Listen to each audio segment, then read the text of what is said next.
네, 안녕하세요. 댕경입니다. 이번 시간에는 NC 소프트에 대해서 한번 유튜브 방송을 찍어보도록 하겠습니다.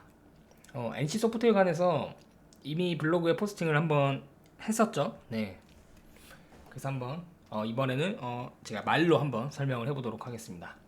저는 현재 일단 NC 소프트 주주는 아니고요. 게임주에 대해서도 투자를 하고 있지 않습니다. 과거에는 투자를 했었던 적도 있습니다. 그렇기 때문에 과거에 투자를 했던 경험을 바탕으로 게임주가 어떤 특성을 보이고 있는지 그거에 대해서 한번 설명을 드려보도록 하겠습니다.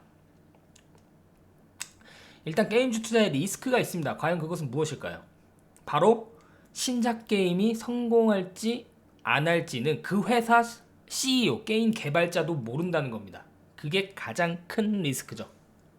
만약에 제조업에 예를 들어서 뭐 삼성 SDI에 뭐 2차전지 부품을 납품하는 업체가 있다고 쳐봅시다. 그 납품하는 업체가 생산 캐파를 대규모로 늘렸어요. 이거는 게임 회사로 치면 신작 게임을 발표한 거와 마찬가지죠. 그거는 불확실성이 거의 없죠. 왜냐하면 그 기업이 만약에 삼성 SDI에 차지하는 매출 비중이 90%라고 쳐봅시다. 그럼 그 기업이 삼성 SDI와 어떠한 이야기가 오고 간 것도 없이 자기 혼자서 생산 캐파를 뭐 2배, 3배로 늘릴까요? 이미 삼성 SDI와 얘기가 오고 갔다는 얘기겠죠. 그러면 만약 그러니까 신작 게임으로 예를 들면 그 부품 회사가 생산 캐파를 늘린 건 게임 회사의 신작 게임을 출시한 거와 마찬가지라고 그랬죠. 그러면 그걸 사줄 사람은 분명하잖아요. 삼성 SDI가 무조건 사준다는 거죠. 근데 반면에 게임주는 이거를 사주는 사람이 소비자이기 때문에 대중들이기 때문에 이게 진짜 어떻게 될지 아무도 예상할 수가 없다라는 겁니다. 그게 바로 게임주 비즈니스의 어떻게 보면 가장 큰 리스크. 근데 그거는 저뿐만이 아니라 모든 투자자들이 다 그렇게 생각을 하고 있습니다. 그래서 그 사람들이 이제 머리를 쓰기 시작하는 거죠. 아, 이거는 신작이 발표되기 전에 기대감으로 끌어올려서 신작이 발표되면 그 신작이 대박이 나든 쪽박을 차든 일단 매도하고 보자. 그러한 심리가 게임주에 만연하게 퍼져 있다. 그렇게 보시면 되겠습니다.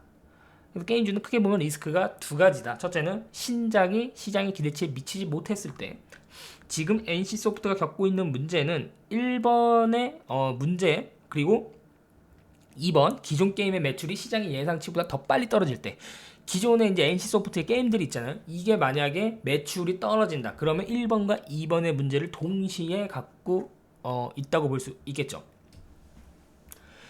그래서 게임은 유행에 민감하고 특정 게임이 지속적이며 꾸준한 성장은 리니지 같은 특별한 성공 사례를 제외하고는 거의 없다고 보시면 되겠죠.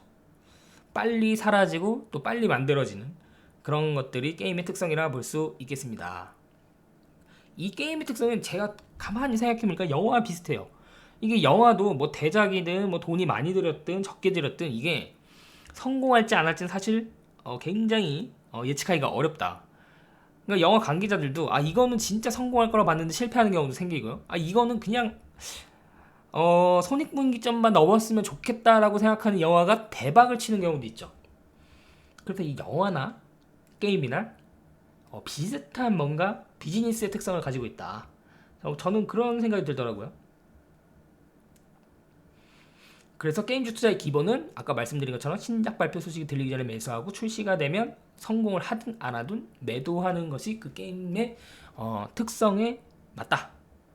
그렇게 보시면 되겠죠. 그래 이 특성이 과거 NC소프트 주가를 분석해 보면 그대로 여지없이 나타나고 있습니다.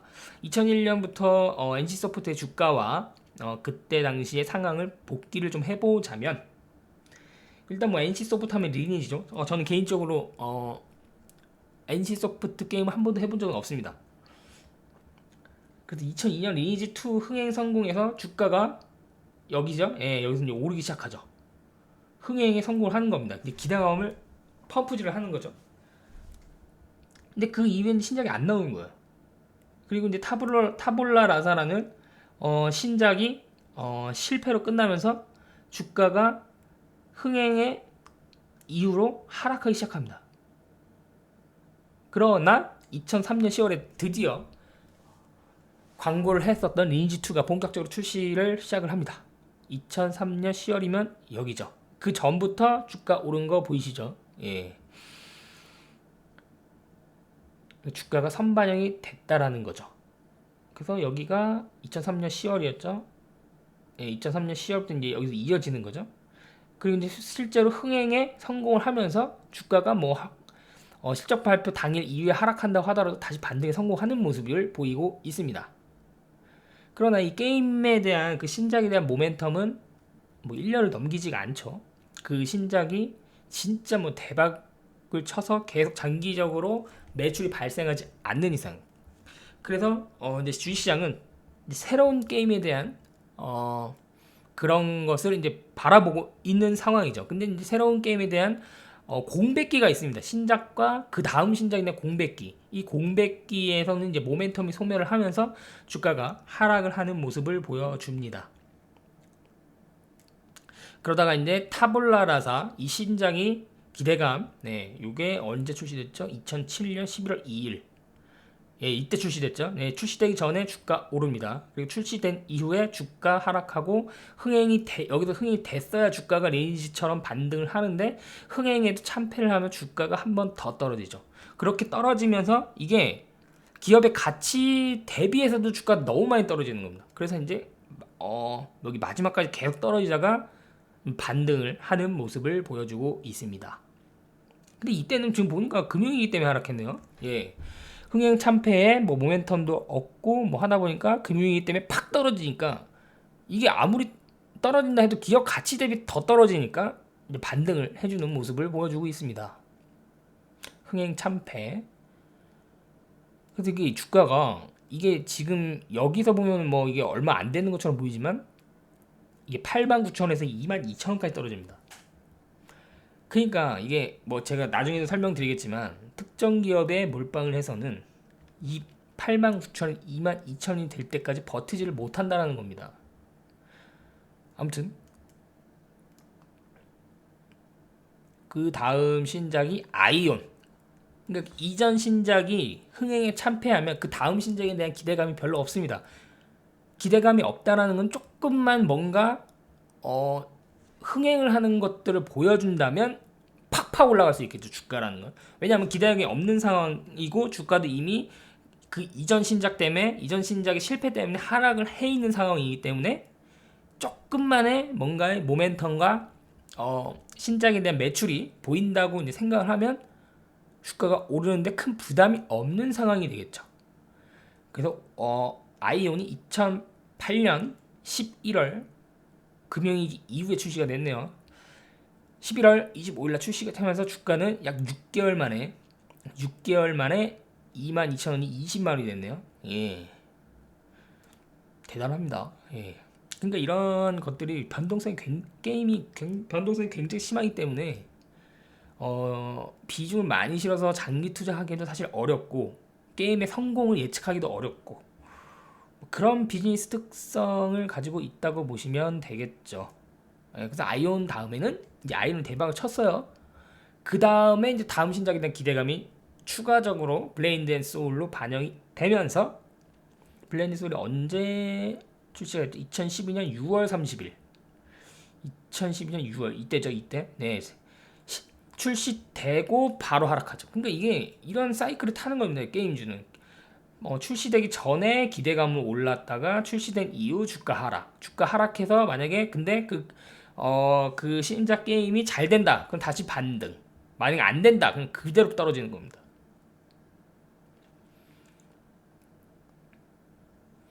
이런 상황에서 이제 리니지 M이 드디어 이제 여기서 출시가 되는 거죠. 이전 신작에 대한 흥행 참패와 주가 하락으로 밸류에이션 매력이 생긴 상황에서 리니지 M의 기대감으로 주가 상승, 그 다음 흥행 성공하면서 다시 또 추가적인 주가 상승. 근데 이 리니지 M 때 이게 언제 나왔죠? 리니지 M이 2017년 6월 21일 2017년 6월 아마 이때 출시되고 주가 하락했을 겁니다. 근데 추세적으로 하락하지 않고 출시 당일에만 주가가 떨어지고 다시 반등에 성공하는 모습이죠. 이거는 리니지 M에 대한 그러니까 게임이 아무리 불확실해도 이거는 성공할 수밖에 없다. 이건 성공할 가능성이 굉장히 높다. 이러한 것들이 이제 시장에 반영이 되었던 것 같습니다. 그래서 이제 흥행까지, 근데 이게 보세요. 출시 다음에 흥행까지 보다도 기대감으로 오르는 게 훨씬 더 크다라는 얘기죠. 그 다음에 이제 신작이 없다 보니까 또 모멘텀 소멸하고요. 그 다음에 이제 리니지 2. 근데 이런 리니지 2, 뭐 리니지 3 이런 모바일 이쪽이 사실은 첫 번째보다는 뭐랄까 좀 기대감이나 이런 그런 것들이 좀 많이 약해진 상황이죠. 첫 번째가 주가가 많이 오르고요. 반대로 생각하면 됩니다. 코로나도 처음 코로나 터졌을 때가 주가가 많이 하락하고요. 그 다음에 뭐 코로나 2, 코로나 3 뭐 해도 주가가 코로나 첫 번째보다 하락이 덜하죠. 네, 그런 속성이 있다고 보시면 되겠죠. 최근에는 펄어비스 주가가 흐름이 좋더라고요. 아마 최근에 리니지를 매도한 사람이 그대로 펄어비스로 간 게 아닌가, 그런 생각이 들더라고요. 그래서 당시에 리니지 M의 매출이 기존 PC 리니지, 리니지 2, 아이온 이런 거의 매출의 2배 이상을 올렸습니다. 그래서 이 2010년 후반대 이 상승을 리니지 M이 견인했다. 그렇게 보시면 되겠죠. 이제 리니지 M 그 이상의 뭔가가 나와야 되는데, 지금 보니까 이번에 나온 게 뭐 블레이드 소울인가요? 2인가? 예. 과연 이게 어떻게 될 것이냐가 이제, 이게 만약에 실패를 한다면 그동안 리니지 M으로 쌓아올린 이 추세가 무너질 가능성도 있겠죠. 일단은 초창기 뭐 매출 순위나 이런 것들이 시장의 기대치를 부합하지 않았다, 뭐 이런 의견이 많더라고요. 그래서 이제 주가가 하락했는데, 이제 그 다음이 문제죠. 과연 이거를 매출을 회복할 수 있겠느냐. 이건 이게 아무도 예상할 수가 없다라는 거죠. 예, 이게 진짜 예상이 불가능합니다. 물론 뭐 리니지나 뭐 NC소프트 게임 유저, 게임 좀 많이 하신 분들은 조금 더, 야 이거는 무조건 반등해, 이거 게임이 이거 잘 될 거야, 이렇게 생각하는 사람들도 있을 것이고, 근데 저처럼 이제 게임 문외한이 봤을 때는, 야 이거 진짜 반등할 수 있어? 게임 매출 순위가?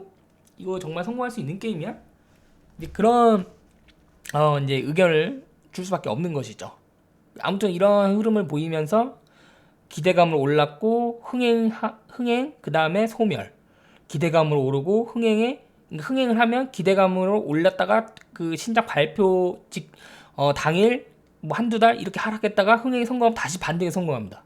이런 흐름을 보이는 거고요. 모멘텀 소멸, 그 다음 신작까지 이제 아무것도 없는 거죠, 그네 신작이. 그러니까 신작으로 움직인다고 보시면 되겠습니다, 게임주는. 그 다음에 이제 신작 기대하면 또 오릅니다. 그러다가 이제 만약에 신작이 이제 발표되면 그때는 또 이제 주가 하락하죠. 그 다음에 여기서 이제 흥행이 참패하면 반등하지 못하고 그대로 하락하는 거죠. 그리고 또 신작이 없어서 모멘텀이 없는 상황. 그 다음에 그 다음 신작이 예상 밖의 히트를 치면 드라마틱한 주가 반전이 일어납니다. 이게 계속 반복되는 거예요, 반복되는 거. 예. 그 NC소프트 이 앞쪽은 리니지 PC가 성장을 견인했다면, 그 다음 후반기는 리니지 모바일이 견인해서 전반 장기적으로 연봉으로 봤을 때는 우상향하는 추세를 만들고 있다. 근데 과거의 차트가 우상향이라고 앞으로도 우상향한다는 보장은 없죠. 물론 뭐 시장의 지휘력이 높거나 경쟁력이 있거나 독점이거나 이런 기업들은 계속 우상향할 가능성이 높다고 볼 수 있겠죠. 그러나 NC소프트 같은 게임의 경우에는 NC소프트의 시장 지휘력이 계속 1등을 유지한다는 보장은 사실은 없죠. 이건 어디든지 NC소프트를 시장 지위를 노리는 게임들이 치고 올라갈 수 있는 그런 환경이다. 카카오 게임즈도 있고. 그래서 과연 NC소프트가 지금의 시장 지위를 유지할 수 있을 것이냐에 대한 에 대해서는 의견이 엇갈리는 그러한 상황입니다. 그래서 만약에 지금처럼 펀더멘털이, 그러니까 이제 신작 게임에 대한 부진, 이것으로 주가가 하락하잖아요. 이걸 과연 추가 매수하는 게 여기죠. 지금 흥행 참패 쪽으로 가고 있잖아요. 여기서 이게 주가가 떨어진다고 여기서 이제 추가 매수를 하는 게 맞느냐? 이건 이제 또 여기도 이제 뭐 투자자들마다 의견이 좀 다르겠죠. 그 다음 신작이 이제 대박을 치면 여기서 이제 매수를 한 사람들은 다음 신작에서는 또 뭐 여기서 매수하기도 잘했다, 이렇게 결과론적으로 이제 해석할 수도 있는 건데, 저 같은 경우는 지금 신작에 대한 뭔가 펀더멘털 훼손이 일어나고 있는 상황에서 주가 하락을, 이거를 쉽게 말해서 떨어지는 칼날을 받는 것이 과연 맞는 전략이냐, 여기에 대한 의문을 갖는 것이죠. 그리고 저 같으면 투자 안 하죠. 네, 이러한 흐름을 알기 때문에. 그리고 게임주 너무 어려워요. 너무 어려워요. 예. 이러한 변동성을 과연 감내할 수 있느냐, 이런 건 이제 뭐 투자자마다 좀 다르겠죠. 여기서 이게 왜 안 내려가냐? 예.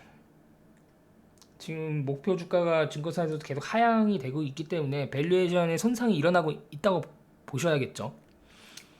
그래서 과연 NC소프트의 PER을 얼마, 순이익의 몇 배로 주는 게 적정 주가냐, 이거는 이제 개인 투자자들마다 한번 판단을 해보시길 바랍니다. 자, 그리고 이제 마지막으로 제가 이 말씀을 이제 드리려고 여기까지 설명을 드렸는데,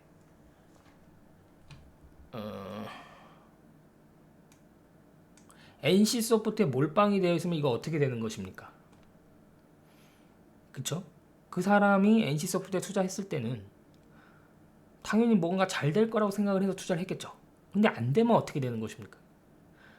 한두 개의 기업에 인생을 건 사람들이 잘 되면 좋죠. 이것만큼 좋은 게 어디 있겠습니다만, 안 되면 어떻게 되는 것입니까? 안 되면 이거 확률적인 부분이라는 거죠. 확률이 매우 낮다라는 것입니다. 확률도 낮을 뿐더러 그 실패 확률에 걸려들면 다시 회복하는데 굉장히 오랜 시간이 필요합니다. 일단 자산 초기화, 리셋이 되는 거죠. 자산 초기화. 그리고 그동안 쌓은 복리도 다 한순간에 무너지는 거죠. 그래서 노래 제목처럼 다시 시작이다. 이제 다시 시작이야. 다시 시작해야 된다는 거죠. 근데 지금 30대는 상관없죠. 30대는 뭐 다시 시작해도 충분히 회복할 수 있는 체력이 되고 자본도 크지 않을 거 아니에요. 근데 만약 50대다, 60대다, 이렇게 됐다, 리셋해야 된다, 그런 경우에는 사실 노후가 좀 불행할 가능성이 높죠. 네, 그래서 뭐 저는 이제 젊은 분들이라면 뭐 이렇게 몰빵을 해서 실패했을 경우에더라도 다시 일어설 수 있다. 그러나 이제 은퇴를 하시고 은퇴자금으로 몰빵을 했는데 실패했다. 이거는 다시 회복하기 좀 불가능하지 않나, 그런 생각을 하고 있습니다. 그래서 뭐 지금 또 뭐 주가가 떨어졌다고 싸다 해서 매수한다고 쳐도 내 포트폴리오 종목의 일부로 가져가는 건 상관이 없죠. 예. 근데 이거를 이 기업만 운명을 걸어서 간다는 것은 조금 위험하다. 저는 항상 그런 원칙을 갖고 있습니다. 그래서 제가 볼 때는 NC소프트의 주가가 지금 주가가 하락했기 때문에 비싸다라고 볼 순 없지만, 그렇다고 싸다고 보기에도 제 기준엔 충족하지 않는다. 그래서 제 원칙은 지금 가치 대비 싸고 좋은 것도, NC소프트 말고 좋은 종목들 얼마나 많습니까? 예, 그런 것들로 포트폴리오를 계속 가치 대비 싼 종목들로만 계속 업데이트를 하는 겁니다. 가치 대비 싼 종목을 샀는데 싼 게 아니라 그냥 원래 적정 가격이 됐어요. 아니면 더 비싸졌어요. 그럼 파는 거고, 다시 또 싼 종목을 내 포트에 들여오는 겁니다. 이런 식으로 계속 업데이트를 한다면 분기마다 업데이트 하면 되죠. 3개월마다. 이러면 이제 주식시장 끝이다. 그리고 이제 직장인이라면 계속 월급의 10%, 20% 계속 계좌에 유동성을 공급해 주시라. 그걸로 은퇴까지, 만약 지금 30대면 20년, 40대면 10년, 40대는 사실 60대까지 할 수 있죠. 네, 50대도 10년, 그 정도 좀 장기적인 플랜을 가지고 주식 투자를 하셨으면 좋겠다. 네, 그 말씀을 마지막으로 드리겠습니다. 감사합니다.